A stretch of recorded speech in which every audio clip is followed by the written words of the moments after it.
السلام عليكم. إذا كنت تشاهدنا أول مرة لا تنسى الاشتراك وتضع لايك دعما لنا لنستمر في المزيد.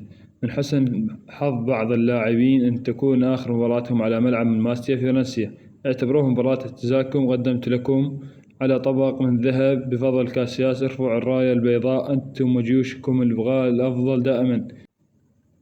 المباراة كانت جيدة، اللاعبين قدموا ما عليهم.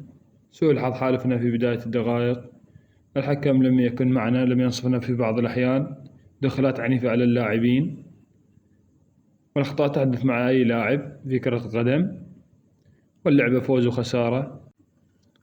المستوى كان تصاعدي، قدم ما عليهم اللاعبين، ولكن اعتبنا على اللاعب هو طارق الذي لديه 75 مباراة دولية وما يعرف يسكن طوبة. لمتى نبغى ننطي فرص للاعبين منتهين؟ رأيكم في المباراة وباللاعبين، ومن كان أفضل لاعب في المباراة وأسوأ لاعب؟ اكتبوا لنا في التعليقات. إذا كنت تشاهدنا الفيديو لحد الآن لا تنسى الاشتراك والمتابعة لنستمر في المزيد إن شاء الله.